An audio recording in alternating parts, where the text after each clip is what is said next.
posso falar por ele, a única coisa que a gente fez foi atrapalhar pouco a Cristina.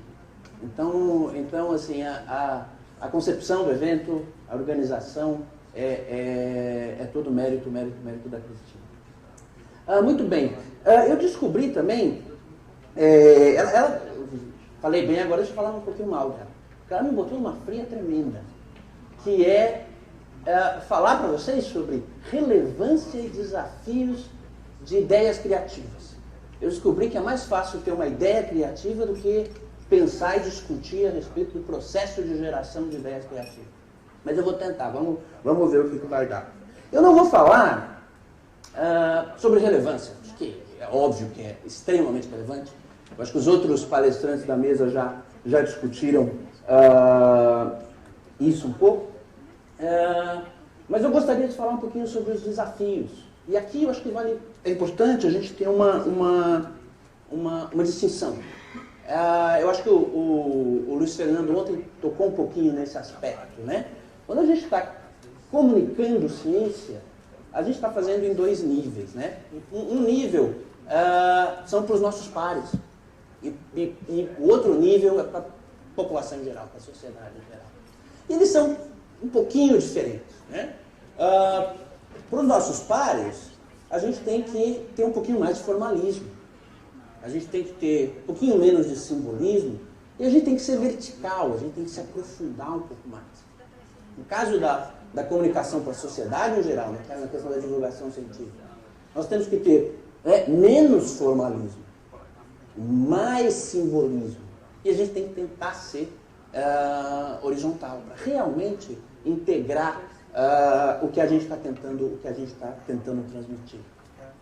Mas aí, um ponto em comum que eu acho, já vou adiantar aqui, o que para mim é o principal desafio nesse processo de comunicar ciência, é o fato de que a gente está lidando com gente, né? Estamos lidando com preconceitos, vieses, um contexto cultural diferente, e isso, na minha experiência como divulgador de ciência, não só como divulgador de ciência, mas também como cientista, na hora que eu tenho que me comunicar com os meus pares, esse para mim é o desafio principal.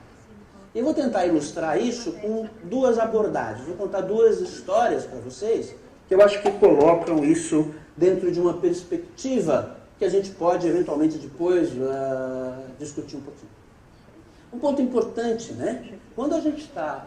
um aspecto que eu tenho tentado enfatizar nas minhas atividades de divulgação de ciência é a humanização do cientista, né? Às vezes eu percebo que há uma percepção do público em geral de que o cientista é aquele ser neutro, que está lá e não está sofrendo influência, né, dos seus próprios genes e do ambiente.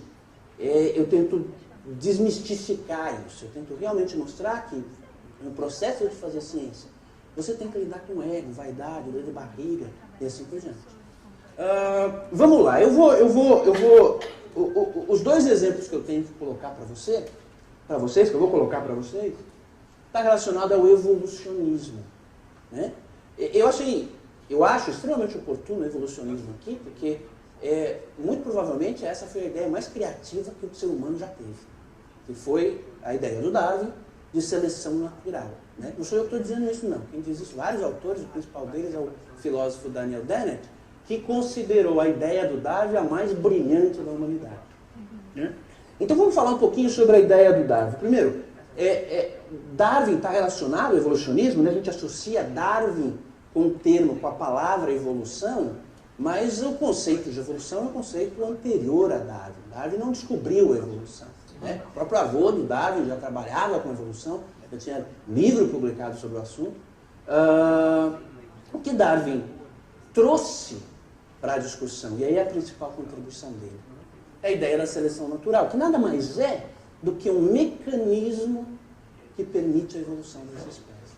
E aqui tem um ponto interessante, que é esse aqui, né? Darwin foi o primeiro a representar, né, essa relação temporal entre as espécies na forma de uma árvore. E esse simbolismo ele é interessante, né? Então vamos aqui, olha aqui assim, então você tem aqui as espécies, esse aqui é um desenho de um caderno de anotação do Darwin. Então você tem aqui as espécies, B e C, se a gente volta, né, as espécies atuais são as pontas dos galhos, e à medida que você vai descendo no galho, você vai descendo no tempo, você vai voltando para trás no tempo. Então, por exemplo, o ancestral de B e C é esse aqui, esse nó aqui. Então, uma espécie, esse nó representa uma espécie que foi extinta. Né? Muito bem. E o que é o processo de seleção natural? Aqui está um exemplo, bastante simples, olha só. Vocês veem, você tem ali uns besourrinhos, uns são mais claros e outros são mais escuros. Como o fundo é escuro, os mais escuros passam desapercebidos pelos predadores. Está vendo ali o pássaro? Ele vem e come os mais claros. Essa característica de ser mais escuro ou ser mais claro, isso é uma característica herdável. Ou seja, o besouro que é mais escuro, os filhinhos do besouro mais escuro vão ser mais escuros. Os mais claros vão ser mais claros. Com isso, o que acontece ao longo do tempo? A frequência dos besouros escuros aumenta naquela população. Isso é um processo de seleção natural. O Darwin, a vida toda dele, ele trabalhou com seleção artificial. Na época se fazia isso principalmente com pombo. Então ele usou todos aqueles conceitos, aquelas ideias que ele trazia do hobby dele para o trabalho que ele publicou em 1859. Bem, um problema seríssimo no evolucionismo, é esse aqui. Quem que é o alvo da seleção natural? Darwin acreditava piamente que o alvo da seleção natural era o indivíduo. Naquele caso ali atrás, os besourinhos. Ele menciona no livro a possibilidade de que talvez um grupo de indivíduos fosse o alvo de seleção natural. Então está aqui. Darwin, e até hoje, a grande maioria dos pesquisadores acredita que o principal alvo seja o indivíduo. Né? Então, as variações que aquele indivíduo tem vão ser selecionadas ou não pela seleção natural e trazendo, então, um indivíduo que tem características que lhe são favoráveis, aquele indivíduo está mais adaptado. Pois bem, há outras possibilidades. O grupo pode ser um alvo de seleção natural. E aí a gente pode pensar num grupo como membros de uma mesma espécie que estão em algum lugar confinado, ou a gente pode pensar em todos os membros da espécie. Tá? Vamos lá. A coisa pode ficar um pouquinho mais complicada. No fim da década de 70, começo da década de 80, esse indivíduo aqui, Richard Dawkins, levou essa discussão de quem que é o alvo da seleção natural para um nível mais microscópico. Ele falou assim, o alvo de seleção natural é o gene. É um pedaço de DNA que vai codificar uma proteína, ou que vai codificar um produto que vai ser importante dentro da célula. Ele chegou a dizer que o corpo de um organismo nada mais é do que o veículo que os genes, a forma que os genes acharam para ele se propagar. Essa visão, ela foi e é ainda extremamente influente nas ciências da vida. E uma coisa importante, o Dawkins é considerado um ultradarwinista. Exatamente por isso. Quer dizer, ele levou o darwinismo a um ponto mais profundo ao dizer que os genes é que são o alvo da seleção natural. Muito bem, e aqui entra um pouco, daqui a pouco eu vou dizer a minha ideia criativa a respeito disso. Mas o que é um ponto importante é a contextualização do processo de formação desse conhecimento. Essa seleção por grupo, a ideia de que você tem o grupo como alvo de seleção, ele foi um termo proibido na literatura de evolução desde a década de 60 até hoje melhorou bastante. mas até uns 10 anos atrás era praticamente um termo proibido. Quando você trabalha com isso, e o termo tem uma conotação negativa tão forte, o que você faz? Você inventa um outro termo. E foi isso que a comunidade fez. Né? Quem trabalhava com seleção por grupos, group selection, simplesmente mudou, passou a chamar de multilevel selection. Por quê? Porque, né, existia ali uma mancha tão, né, uma nuvenzinha negra tão pesada em cima do termo seleção por grupo, que o pessoal começou a usar seleção multiníveis. Né? E olha só, e aí entra aquela questão que eu havia mencionado anteriormente, de um viés contra os pesquisadores trabalhando com group selection. E esse viés foi extremamente forte. Vários pesquisadores brilhantes foram... havia um tremendo preconceito contra o trabalho desses pesquisadores. Muito bem. Um aspecto que complica um pouquinho o entendimento de seleção por grupo é a questão do altruísmo. Né? Então, quando um organismo ele é altruísta, o que isso quer dizer? Ele quer dizer que ele se coloca em risco para o bem do grupo, ou para o bem de uma outra pessoa. Né? As teorias de seleção por grupo nunca souberam lidar com esse problema. Tanto que os casos onde existem claras evidências de altruísmo, eles hoje, todo mundo acredita hoje que esse altruísmo é devido ao fato de que esses indivíduos estão sendo altruístas com parentes. E aí é a velha ideia do Dawkins. Né? É selecionado por quê? Porque o gene que aquele indivíduo tem está no parente também. E aí faz sentido ele ser altruísta para alguém que, né, tem o seu próprio gene. Bem, só mais um conceito antes de eu dar a minha ideia criativa. O próprio Richard Dawkins criou esse conceito de fenótipo estendido.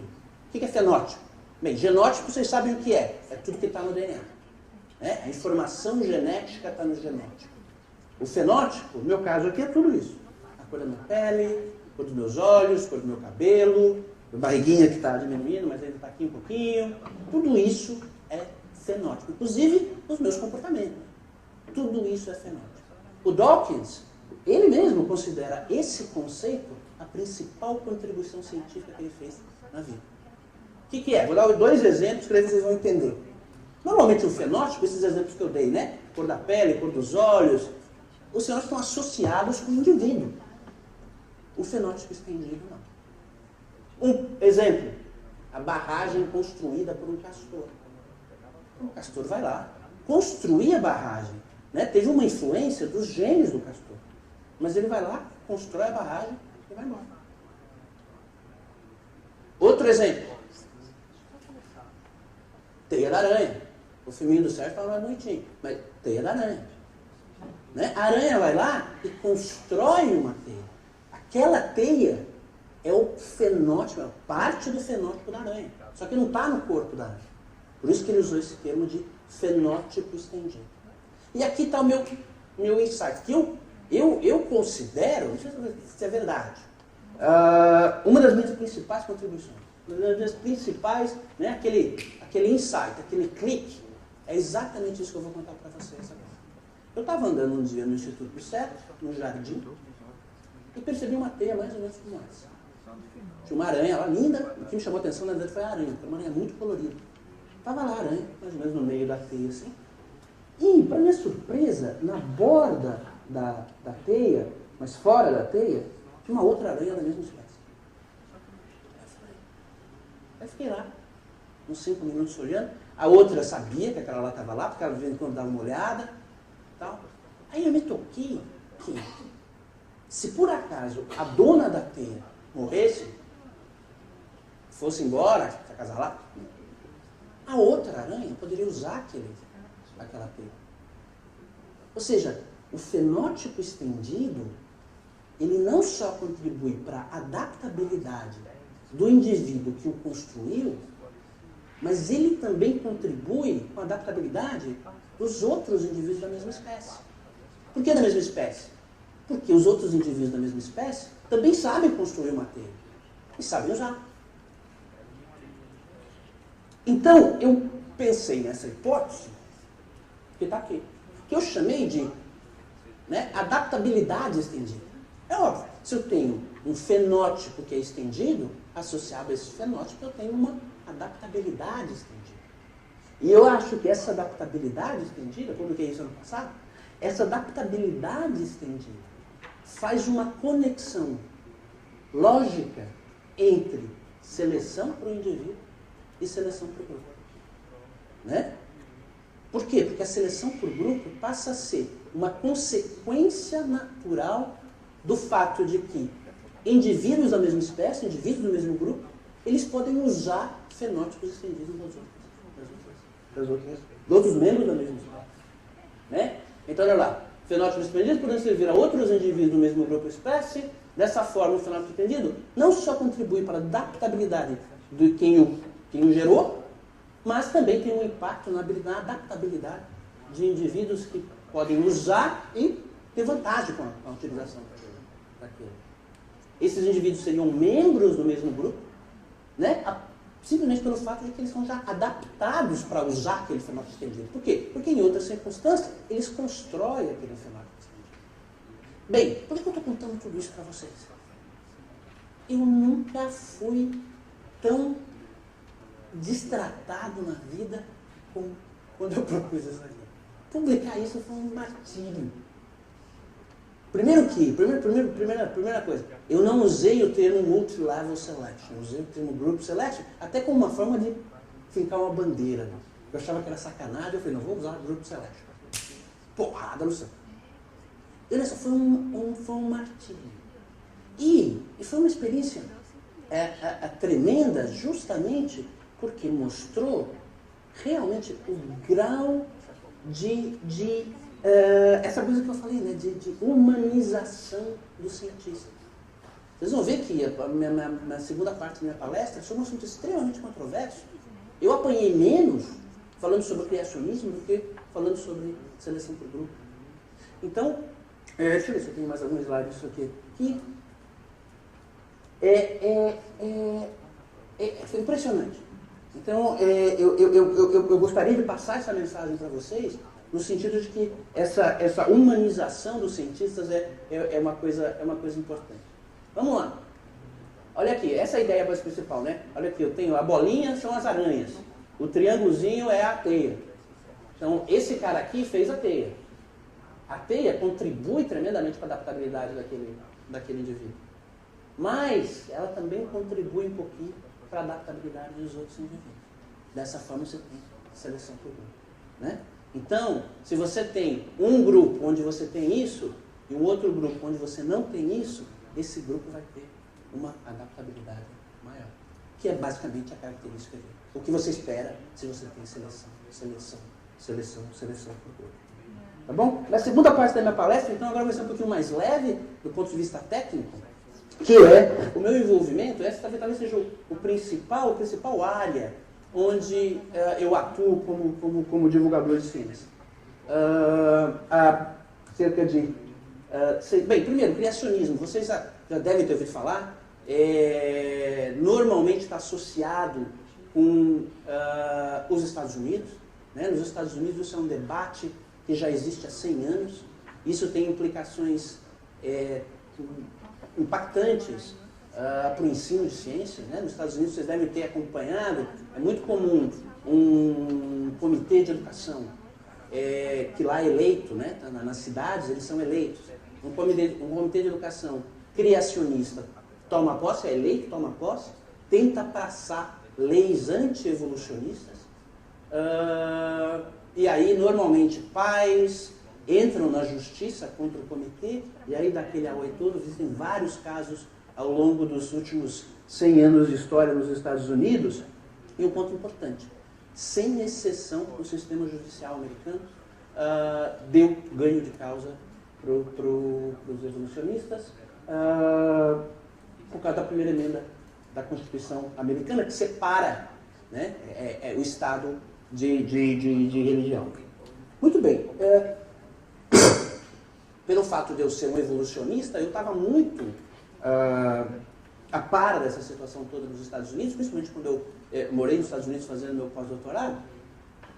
E aí aqui no Brasil, em 2008, a Marina Silva, na época, era ministra ainda do Ambiente, deu uma declaração para um blog religioso de uma igreja adventista, onde ela advogava em favor de ensino de criacionismo nas aulas de ciência. Ela depois negou isso, mas o vídeo está ali, vocês podem olhar. Ela, só para ser justo com ela, ela advogou isso dentro de uma escola adventista, não em todas as escolas, por exemplo, públicas brasileiras. Mas para mim não faz diferença, né? Porque ela advogou isso dentro de uma aula de ciência.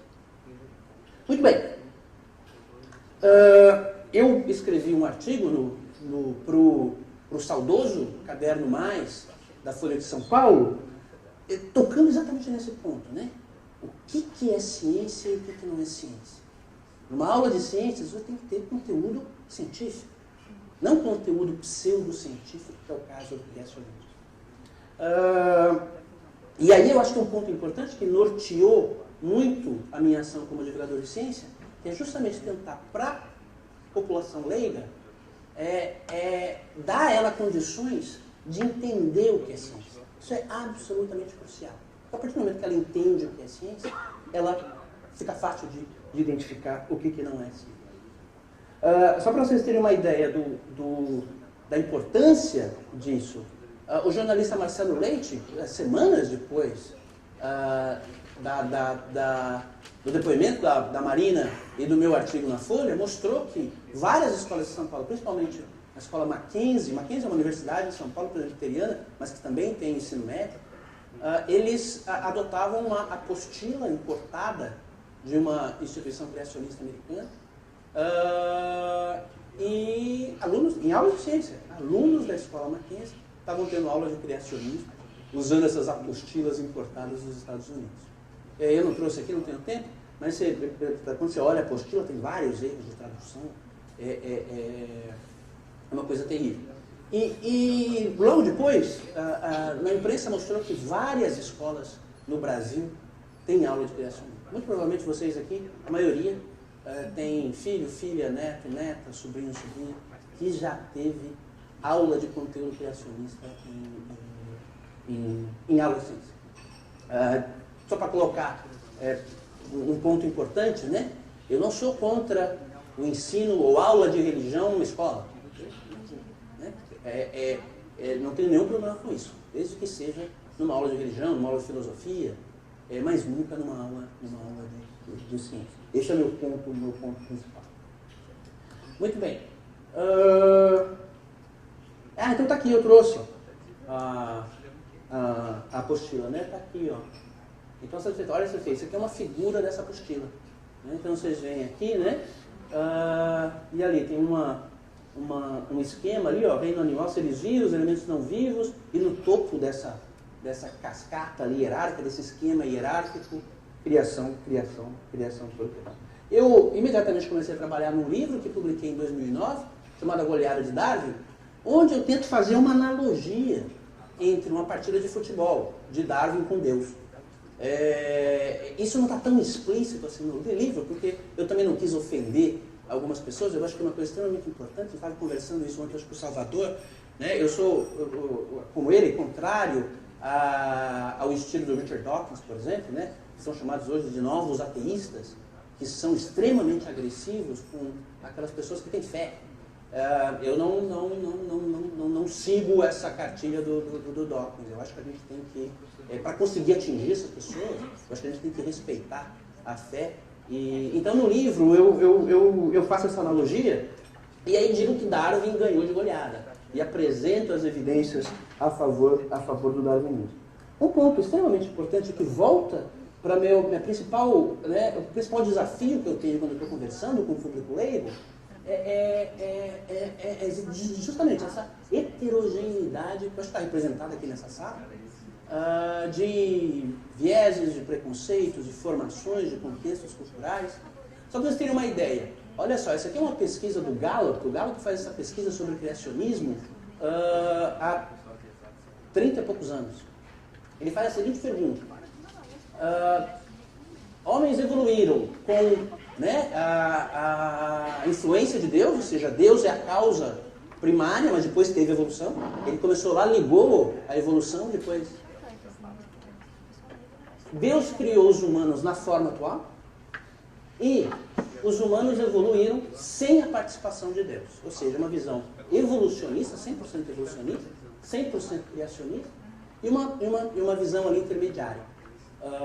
E olha só, Deus criou os humanos da presente forma. Nos últimos 30 anos, quase metade da população americana acredita nesse statement, nessa sentença. 30 e poucos anos. Quantidade de evidências que nós, né, acumulamos nesses últimos 30 e poucos anos, olha só, não mudou praticamente nada. E no Brasil? O Brasil é um pouquinho complicado. Aqui, o Datafolha repetiu exatamente a mesma pergunta para o público brasileiro. E olha lá o que a gente tem. Né? De certa forma, eu escrevi um artigo, um comentáriozinho para a Folha na época que saiu essa pesquisa.